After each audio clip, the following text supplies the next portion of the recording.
सोचिए जरा किसी के वोट देने का हक एक कंप्यूटर प्रोग्राम उससे छीन ले।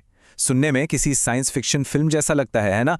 लेकिन पश्चिम बंगाल में हकीकत में ऐसा ही कुछ हुआ। वहां लाखों लोगों की नागरिकता का फैसला एक एल्गोरिदम ने कर दिया।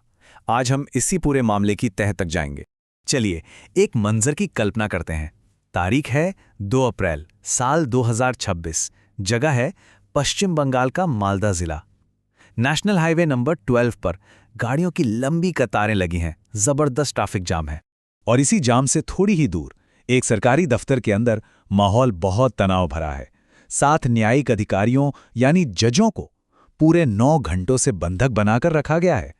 अब मन में सवाल आता होगा कि ये जरूर कोई बड़े अपराधी होंगे, पर नहीं। इन जजों को बंधक बनाने वाले लोग कोई खूंखार क्रिमिनल नहीं हैं। ये तो आम लोग हैं। कोई टीचर है, कोई किसान है, कोई छोटा मोटा दुकानदार, जिनका आज तक कोई क्रिमिनल रिकॉर्ड ही नहीं रहा। तो फिर सवाल ये उठता है कि आखिर इन आम लोगों ने इतना बड़ा कदम उठाया क्यों? वजह चौंकाने वाली है और बहुत सीधी सी। इन सब का नाम वोटर लिस्ट से गायब था।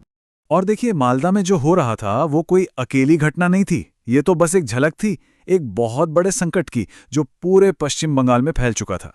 इस पूरे संकट की जड़ में था एक सरकारी प्रोग्राम। इसका नाम था स्पेशल इंटेंसिव रिवीजन, या शॉर्ट में कहें तो SIR। नवंबर 2025 में ये शुरू हुआ और इसका असर इतना बड़ा था कि बंगाल के हर 6 में से 1 वोटर इसकी चपेट में आ गया। अब जरा आंकड़ों पर गौर कीजिए, क्योंकि ये दिमाग घुमा देने वाले हैं। कुल मिलाकर 1.21 करोड़ लोग सीधे सीधे इससे प्रभावित हुए। सोचिए 1 करोड़ 21 करोड़ में से 61 लाख लोगों के नाम तो वोटर लिस्ट से पूरी तरह डिलीट ही कर दिए गए, एक झटके में। और जो बाकी के 60 लाख लोग बचे, उन्हें एक नई सस्पेक्टेड यानी संदिग्ध कैटेगरी में डाल दिया गया। मतलब उनका भविष्य भी एक तरह से अधर में लटक गया।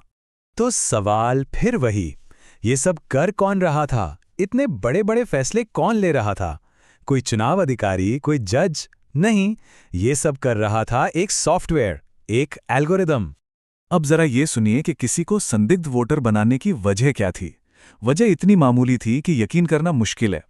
मान लीजिए किसी के नाम थी स्पेलिंग में मंडल की जगह मंडोल हो गया, या फिर किसी रिकॉर्ड में जेंडर मेल की जगह फीमेल लिखा हो, या पिता और बेटे की उम्र में 15 साल से कम या 45 साल से ज्यादा का फर्क हो।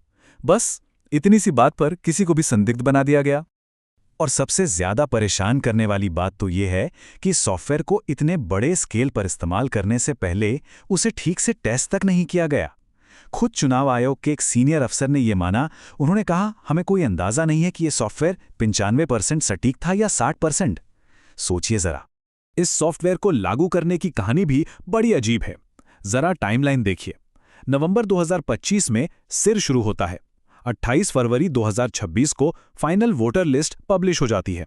सब ठीक लगता है, लेकिन फिर 24 मार्च को अचानक एक ग्लिच आता है, और ये ग्लिच एक झटके में राज्य के सभी, जी हां, सभी 7 करोड़ वोटर्स को संदिग्ध मार्क कर देता है। मतलब पूरा का पूरा सिस्टम ही गड़बड़ा गया था। तो एक तरफ तो ये टेक्नोलॉजी की गड़बड़ी थी, और ऊपर से इंसानी गलतियों ने मामले को और भी बिगाड़ दिया। बंगाल के मुख्य चुनाव अधिकारियों ने व्हाट्सएप पर ऐसे ऐसे ऑर्डर जारी किए जो कई बार तो इलेक्शन कमीशन के अपने ही लिखे हुए नियमों के खिलाफ थे। तो अब सवाल ये उठता है कि ऑफिशियली इस पूरी कसरत का मकसद क्या बताया गया, और जमीन पर असल में हुआ क्या?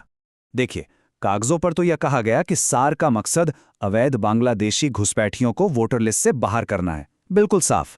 लेकिन जो डेटा सामने आया वो कहानी कुछ और ही कहता है। डेटा के हिसाब से इसका सबसे बुरा असर पड़ा हिंदू शरणार्थियों और भारतीय मुस्लिम नागरिकों पर। ये चार्ट इस बात को और साफ करता है। ये उन वोटर्स का डेटा है जिनका नाम 2002 की वोटर लिस्ट से मैच नहीं हुआ। अब देखिए, मुस्लिम बहुल सीटों पर यह एवरेज 8% से भी कम है। लेकिन मटुआ समुदाय की सीटों पर, ये वो इलाके हैं जहां बांग्लादेश से आए हिंदू शरणार्थी बड़ी संख्या में रहते हैं, वहां ये एवरेज अचानक बढ़कर 9.47% हो जाता है। ये राज्य के एवरेज से 2 गुने से भी ज्यादा है। और जब इन आंकड़ों को और खंगाला गया तो एक बहुत ही परेशान करने वाला पैटर्न साफ साफ दिखने लगा। आर्टिकल 14 की एक रिपोर्ट है, उसके मुताबिक जिन 10 जिलों में सबसे ज्यादा संदिग्ध वोटर मिले, उनमें से 9 जिलों में मुस्लिम आबादी 50% या उससे भी ज्यादा थी। अब जरा और स्पेसिफिक होते हैं।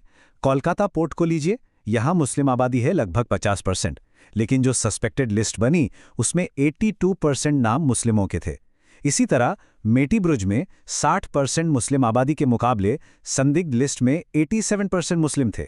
द वायर की एक इन्वेस्टिगेशन ने तो एक ही विधानसभा के अंदर का फर्क भी सामने रख दिया। रानीनगर विधानसभा में जिन बूथों पर हिंदू आबादी ज्यादा थी, वहां सिर्फ 3% वोटर्स को फ्लैग किया गया, लेकिन उसी विधानसभा के मुस्लिम बहुल बूथों पर यह आंकड़ा उछलकर 58% तक पहुंच गया। और ऐसा बिल्कुल नहीं था कि ये सब सिर्फ आम लोगों के साथ हो रहा था। इस लिस्ट ने किसी को नहीं बख्शा। कुछ बहुत बड़े और जाने माने नाम भी इसमें शामिल थे। सोचिए, एक कारगिल युद्ध का हीरो, कलकत्ता हाईकोर्ट का एक रिटायर्ड जज, एक वर्ल्ड कप विनर महिला क्रिकेटर, बंगाल के नवाब के वंशज, यहां तक कि कुछ मंत्री और सिविल सर्वेंट भी। हद तो तब हो गई जब कुछ बूथ लेवल ऑफिसर्स जो खुद ये वेरिफिकेशन कर रहे थे, उनका नाम ही संदिग्ध लिस्ट में आ गया। तो अब सबसे बड़ा सवाल, अगर किसी के साथ ऐसा हो जाए तो उसके लिए आगे का रास्ता क्या है, वो क्या कर सकता है? देखिए, पश्चिम बंगाल के वोटर्स के लिए कुछ जरूरी कदम हैं जिन्हें फॉलो किया जा सकता है। सबसे पहला काम, इलेक्शन कमीशन की वेबसाइट पर जाकर अपना नाम चेक करें। अगर नाम लिस्ट में नहीं है तो ECI नेट पोर्टल पर ऑनलाइन अपील फाइल करें। अगर ऑनलाइन नहीं कर सकते तो अपने लोकल SDO या DM ऑफिस में जाकर ऑफलाइन अपील भी जमा की जा सकती है। इसके बाद एक ट्रिब्यूनल को उस केस की सुनवाई करनी होती है। तो ये पूरी कहानी हमें एक बहुत ही बुनियादी और गंभीर सवाल पर लाकर खड़ा कर देती है। अगर एक ऐसा एल्गोरिथम जिसे ठीक से परखा भी नहीं गया और कुछ व्हाट्सएप मैसेज किसी नागरिक के वोट देने के सबसे कीमती अधिकार को उससे छीन सकते हैं, तो सवाल ये है कि क्या हमारा लोकतंत्र वाकई में सुरक्षित है?